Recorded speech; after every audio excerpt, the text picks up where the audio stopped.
good morning everyone. Good morning. So let's continue with the another topic, that is what crop variety improvement. इससे पहले जो है हमने different strategies discuss किया था related to the agriculture only, agricultural practices. ठीक है, उसमें हमने जो है ये previously 3 points के बारे में थोड़ा discussion किया था. Apart from introductory point about crop variety improvement, crop production management या improvement and crop protection management. तो इसके बाद जो है first that is what crop variety improvement. नाम से समझ में आ रहा है कि हमें क्रॉप की वैरायटी को क्या करवाना है, इम्प्रूव करवाना है, राइट. तो अब there are different techniques in order to improve the variety of a crop, so that आप अगर इम्प्रूव्ड वैरायटी ऑफ क्रॉप को यूज करते हैं then we will get what, better yield, fine better yield of the crops. Also to make it disease resistant, है ना. Disease से resistant बनाने के लिए भी हमारे पास हम जो है ये पर्टिकुलर मेथड को यूज करते हैं in order to get the high yield, also in order to make the plant disease resistant. Because बहुत सारे ऐसे पैथोजेंस होते हैं, बैक्टीरिया हो गया, वायरस हो गया, ठीक है, जो प्लांट को क्या कर सकता है, अफेक्ट कर सकता है. प्लांट की प्रोडक्टिविटी अगर अफेक्ट हो जाती है तो ऑब्वियसली उसका प्रोडक्शन कम हो जाएगा, ठीक है. So for that condition, for that thing we require what, improvement in the crops, ठीक है. तो हमारे पास वेरियस टेक्निक्स है, उसमें से एक जो है दैट इज व्हाट, हाइब्रिडाइजेशन. सो नाम से समझ में आ रहा है आपको, ठीक है. Hybridisation it means what, we are incorporating some desirable characteristics. जो कैरेक्टरिस्टिक्स हमें चाहिए हमारे प्लांट में या क्रॉप में, फाइन, वो वही वाला जो कैरेक्टरिस्टिक्स जो है हमें ये हाइब्रिडाइजेशन प्रोसेस की मदद से जो है हमारे जो न्यू क्रॉप का फॉर्मेशन जब होगा उसमें वो डिजायरेबल कैरेक्टरिस्टिक्स होने चाहिए. जैसे फॉर एग्जाम्पल यहाँ पे आपको दिखाया है एग्जाम्पल कि one plant is what, disease resistant, और दूसरा कैसा है, ऐसा प्लांट है जो आपको हायर प्रोडक्टिविटी दे रहा है. हायर ईल्ड का मतलब होता है हायर प्रोडक्टिविटी, ठीक है. तो अब ये दोनों जो डिफरेंट वैरायटीज है इसको हमने क्या करवाया है, कंबाइन करवाया है, क्रॉस ब्रीड करवाया है. जब हम इसको क्रॉस ब्रीडिंग करवाते हैं तो हमें ऑब्वियसली ब्रीडिंग से, क्रॉसिंग करने से एक नया प्लांट मिलेगा, ठीक है, हाइब्रिड प्लांट मिलेगा.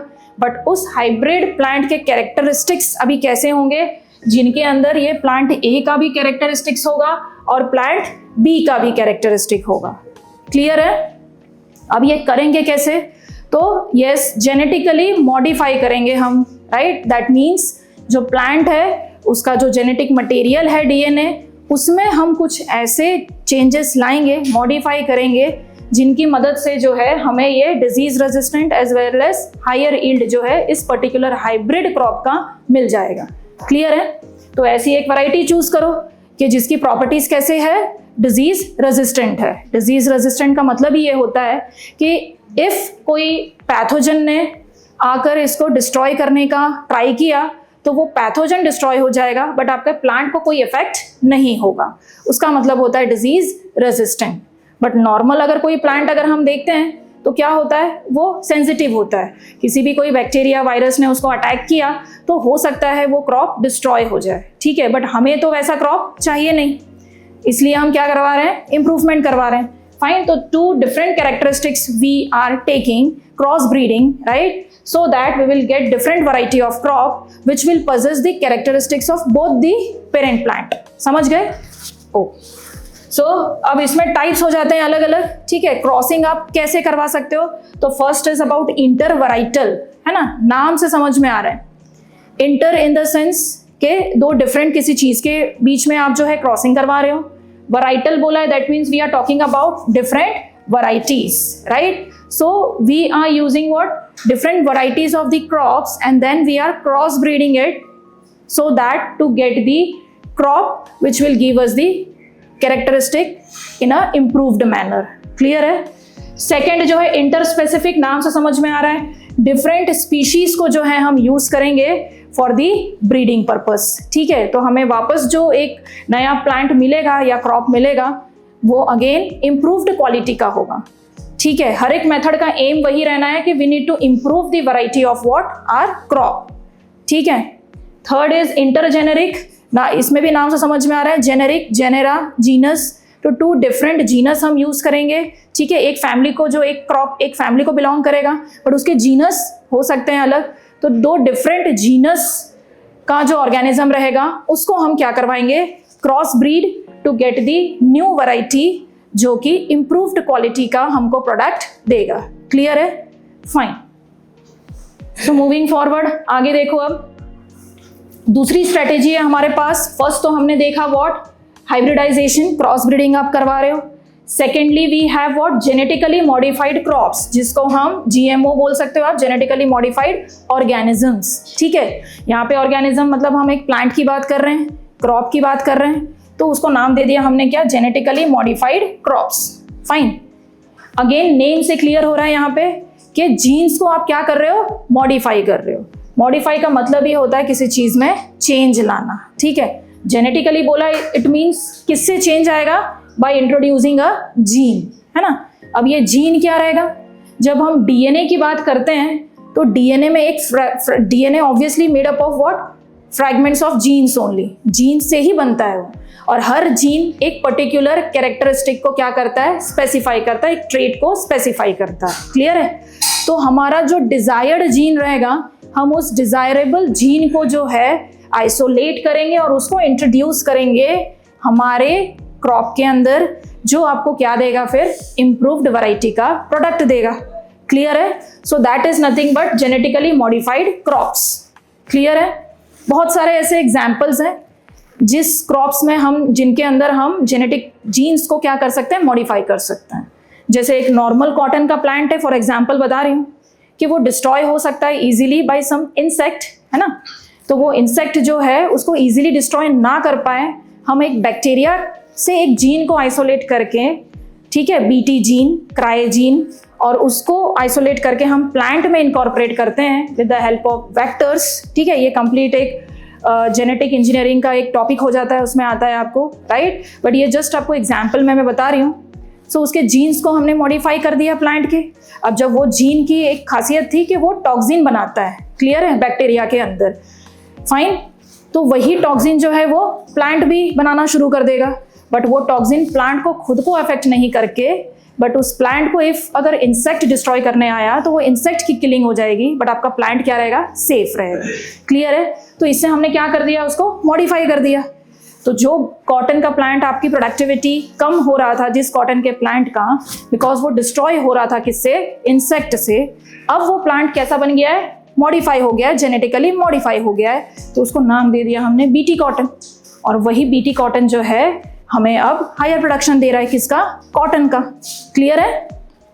तो ऐसे हमारे पास डिफरेंट एग्जाम्पल्स होते हैं, बीटी ब्रिंजल, बीटी कॉटन, ठीक है, ऐसे डिफरेंट एग्जाम्पल्स होते हैं। जेनेटिकली मॉडिफाइड ये जो पोटैटोज एंड ऑल है, ठीक है, अदर एग्जाम्पल्स भी है। तो उससे हम जो है क्या कर सकते हैं, जेनेटिकली मॉडिफाइड क्रॉप्स का प्रोडक्शन करवा सकते हैं। क्लियर है? तो ये भी स्ट्रेटेजी हमारी इसी की है कि हमको क्या करवाना है, क्रॉप की वैरायटी को इम्प्रूव करवाना है। क्लियर है? ओ नेक्स्ट, अब ये जो न्यू वैरायटीज जो हमें मिल रहा है, एम हमारा क्लियर है कि we should get the higher yield. तो यहाँ पे मेंशन्ड है, we should get, it should able to produce higher yield under various environmental conditions. अब एनवायरमेंटल कंडीशन भी तो मैटर कर सकते हैं, टेम्परेचर कैसा है, राइट, वाटर की अवेबिलिटी कैसी है, सॉइल का टेक्सचर कैसा है, ठीक है, सॉइल की फर्टिलिटी कितनी है, जिसके अंदर कैसी है, जिसके अंदर आप क्रॉप का कल्टीवेशन करवा रहे हो। क्लियर है? ये भी मैटर करेगा। देन अगेन जैसे हमने बताया, गुड क्वालिटी सीड्स, ठीक है, अभी गुड क्वालिटी सीड्स का भी प्रोडक्शन होना ज़रूरी है, तो ही उसकी जो जर्मिनेशन की एबिलिटी है ना, वो और ज़्यादा क्या हो जाएगा, इम्प्रूव्ड हो जाएगा। अगर वो पुअर क्वालिटी का होगा तो will that seed able to germinate, obviously not, है ना। तो वो चीज़ ना हो, इस वजह से हम क्या करवा रहे हैं, इम्प्रूवमेंट करवा रहे हैं उसके अंदर। क्लियर है?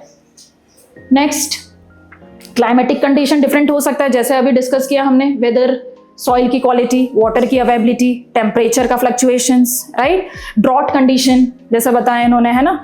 ड्रॉट कंडीशन में ऑब्वियसली वाटर की स्कैरसिटी ज़्यादा हो जाएगी। बट आपका क्रॉप अगर इम्प्रूव्ड क्वालिटी का आपने बनाया है, डेवलप किया है, तो वो क्रॉप्स जो है इवन वाटर स्कैरसिटी कंडीशन में भी अपने आप को क्या करवा सकता है, ग्रो करवा सकता है। क्लियर है? और वही हमें चाहिए भी। ठीक है, नेक्स्ट, अब ये कुछ फैक्टर्स हैं, ठीक है, which we need to consider for variety, crop variety improvement. उसमें first factor is about higher yield, है ना। हायर यील्ड है, पहले नेम्स देख लेते हैं, फिर वन बाय वन उसको स्टडी कर लेंगे। क्लियर है? First is higher yield, to get the higher yield या good yield, maximum yield, maximum product, okay, that is related to your agriculture only, agriculture product की ही बात कर रहे हैं, फूड ग्रेन्स एंड ऑल की। फाइन। Second, improved quality. अब जो भी आप वीट या पल्सेस एंड ऑल है ना, डिफरेंट जो क्रॉप्स का कल्टीवेशन करवा रहे हैं, अगर वो इम्प्रूव्ड वैरायटी का है, उसका पर्पस ही वो है ना कि वो आपको क्या दे, इम्प्रूव्ड क्वालिटी के प्रोडक्ट्स बना के दे। ठीक है, जैसे वीट अगर यूज कर रहे हो आप, तो वीट की क्वालिटी या उसकी बेकिंग की जो प्रॉपर्टीज है, राइट, अब चपाती या रोटीज वगैरह हम प्रिपेयर करेंगे तो obviously it should be nutritious, है ना। तो वो कब होगा, जब आपका वीट अच्छे क्वालिटी से प्रोड्यूस होके आया है आपके पास। ठीक है। Second, third, biotic and abiotic resistance.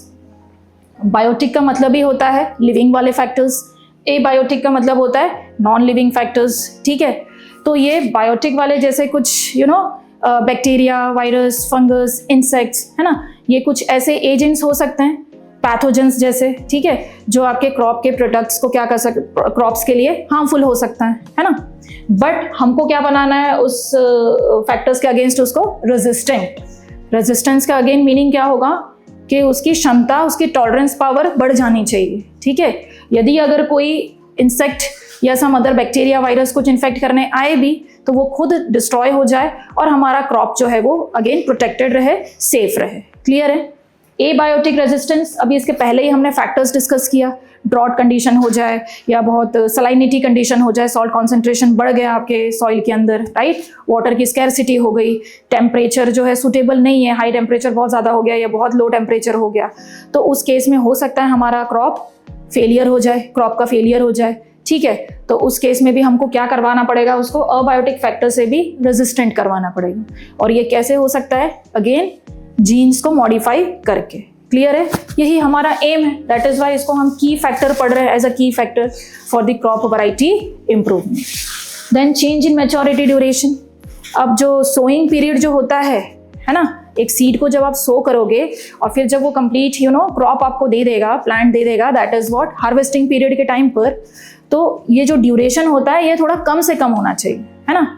अब डिपेंड करता है वो तो उसके ड्यूरेशन के ऊपर कि कितना टाइम उस क्रॉप को लग रहा है, बट इफ पॉसिबल अगर उसका ड्यूरेशन हम थोड़ा शॉर्ट रखें, है ना, तो क्या हो सकता है, हमें कम टाइम में ज़्यादा प्रोडक्शन मिल सकता है। फाइन। जो भी कॉस्ट इफेक्टिव हो सकता है ना। अगर हमने बहुत ज़्यादा अगर टाइम ड्यूरेशन रखा है सोइंग से लेकर हार्वेस्टिंग तक, तो आपको उतना ज़्यादा उसको मैनेज करना पड़ेगा ना उतने टाइम तक के लिए। ठीक है, तो कॉस्ट क्या हो जाएगा, बढ़ जाएगा। तो इस वजह से अगर हम मैच्योरिटी ड्यूरेशन यानी कि हार्वेस्टिंग तक का जो टाइम होता है उसका, सोइंग से लेकर हार्वेस्टिंग, वो कम से कम अगर हो तो हमें उतना ज़्यादा जो क्या मिलेगा, उतना कम जो है कॉस्ट लगेगा, उतना कम मैनेजमेंट लगेगा उसके लिए, और बट प्रोडक्टिविटी भी हो सकता है उसी कम ड्यूरेशन में हमें ज़्यादा मिल जाए। क्लियर है? Wider adaptability. अभी वाइडर अडेप्टिबिलिटी नाम से समझ में आ रहा है कि जो बहुत ज़्यादा यू कैन से के रीजन्स में क्या होना चाहिए, खुद को अडेप्ट करना चाहिए डिफरेंट रीजन्स में और ग्रो करना चाहिए। Then desirable agronomic characteristics. Desirable मतलब मनचाहा, है ना, जैसा हमें चाहिए कैरेक्टरिस्टिक्स वैसा ही कैरेक्टरिस्टिक्स जो है क्रॉप हमारा फॉलो कर सके। ठीक है, तो ऐसे कुछ अलग अलग डिफरेंट कैरेक्टरिस्टिक्स होते हैं which a plant needs to follow. ठीक है, जैसे फॉडर क्रॉप्स की बात करें आप एनिमल्स में, तो उनका हाइट जो है वो कैसा होना चाहिए, थोड़ा टॉल हाइटेड होना चाहिए, ब्रांचेस थोड़े ज़्यादा होने चाहिए ताकि हम उसको एनिमल्स को फीड कर पाए। ठीक है, और अगर कुछ दूसरे सीरियल ग्रेन्स की बात करें तो वो थोड़ा सा शॉर्ट हाइट होना चाहिए, सो दैट वो कम से कम न्यूट्रिशन उसको रिक्वायरमेंट हो बट प्रोडक्शन हमें ज़्यादा दे। क्लियर है? तो ये कुछ एक्स्ट्रा एग्रोनॉमिक कैरेक्टरिस्टिक्स हो जाते हैं which a crop should possess. Okay, तो यही सारे की फैक्टर्स है, वन बाय वन करके एक बार वापस रिवाइज कर लो। Higher yield to increase the productivity, है ना, जितना आपको लैंड दिया है उतने ही लैंड पे आपकी प्रोडक्टिविटी क्या होनी चाहिए, क्रॉप की हायर होनी चाहिए। Secondly improve the quality. अब क्रॉप का जो क्वालिटी है obviously it should be of good quality, है ना। जैसे एग्जांपल बेकिंग क्वालिटी एग्जांपल दिया था मैंने वीट में। पल्सेस की बात करोगे तो उसके जैसे मूंग एग्जांपल ले लिया हमने, तो उससे हमको मिलता क्या है, प्रोटीन, राइट। तो प्रोटीन की क्वालिटी सही होनी चाहिए पल्सेस में, तो ही वो आपको प्रोटीन देगा, है ना, हमारे बॉडी को। देन ऑयल सीड्स की क्वालिटी हो गई, ठीक है, फ्रूट्स वेजिटेबल्स का प्रिजर्वेटिव क्वालिटीज़ हो गए। तो ये सारी चीज़ें मेंटेन होनी चाहिए if we are improving the crop. Otherwise आपने समझो कि क्रॉप की वैरायटी को इम्प्रूव कर दिया, बट स्टिल जो है आपको एज सच गुड प्रोडक्शन या ईल्ड या फिर क्वालिटी इंप्रूवमेंट नहीं हुई, then what's the purpose of improving your crops? Fine. तो क्रॉप इंप्रूवमेंट करते ही इसलिए है ताकि we will get the good variety, good quality of your products, agricultural products. Clear? Okay. Biotic abiotic resistance यहाँ पे देख सकते हो आप, राइट? तो the varieties of crops which are resistant to biotic factors, अब उसमें डिजीज कॉजिंग बैक्टीरिया हो सकता है, इंसेक्ट हो सकते हैं, निमेटोड्स हो सकते हैं, राइट? ए बायोटिक वाले ड्रॉट कंडीशन, वाटर की स्कैरसिटी हो गई है, सलाइनिटी, सॉल्ट कॉन्सेंट्रेशन बहुत ज़्यादा बढ़ गया है सॉइल के अंदर, ठीक है? तो ये सारे अनफेवरेबल चीज़ें हैं ना जो आपके क्रॉप को क्या कर सकती है? डिस्ट्रॉय। पर आपको क्या करवाना है उसके अगेंस्ट? Resistant, right? उसको टॉलरेट करने का, उसके अंदर कैपेबिलिटी बढ़ाना है, आपको पावर बढ़ाना है, right? Other conditions also, water logging, heat, cold and all. तो ये सारा स्ट्रेस, लिसन, स्ट्रेस कंडीशन है which the plant need to combat. तो वो कैसे कर सकता है? जब उसकी वैरायटी क्या होगी? इंप्रूव होगी। Clear? Okay. Change in maturity duration, ये हमने देखा कि जितना कम ड्यूरेशन होगा, ठीक है, सोइंग से लेकर हार्वेस्टिंग पीरियड तक, उतना ज़्यादा आपको प्रोडक्शन मिलेगा, यूनिफॉर्म मैच्योरिटी होगी, जिस वजह से क्या होगा? लॉसेस जो है वो कम होगा during the sowing to harvesting period. Clear? Wider adaptability, varieties of crops that shows in various environmental and climatic condition. Different climatic conditions में भी आपके crops का production के ऊपर कोई effect ना हो, उसकी growth ज़्यादा से ज़्यादा ही होनी चाहिए। Clear? Next, so that वो stabilized production देगा आपको, है ना? Unstable हो जाएगा तो obviously productivity हो सकता है कम हो जाए, है ना? डिजायरेबल एग्रोनॉमिक कैरेक्टरिस्टिक्स, टॉलनेस और प्रोफ्यूज ब्रांचिंग एग्जाम्पल दिया था हमने कि हमें जैसा चाहिए फॉडर क्रॉप्स में, सो दैट हम एनिमल्स को उसको फीड कर पाएं। एंड डॉर्फनेस या शॉर्ट हाइटेड वाले जो होते हैं क्रॉप्स जैसे सीरियल ग्रेन्स, ताकि न्यूट्रिएंट कंजम्पशन वो कम से कम कर सके बट प्रोडक्शन हमें ज़्यादा से ज़्यादा दे सके, राइट? सो दीज वर सम की factors which is necessary in order to improve the crops. Okay, fine. So we will stop over here. Thank you.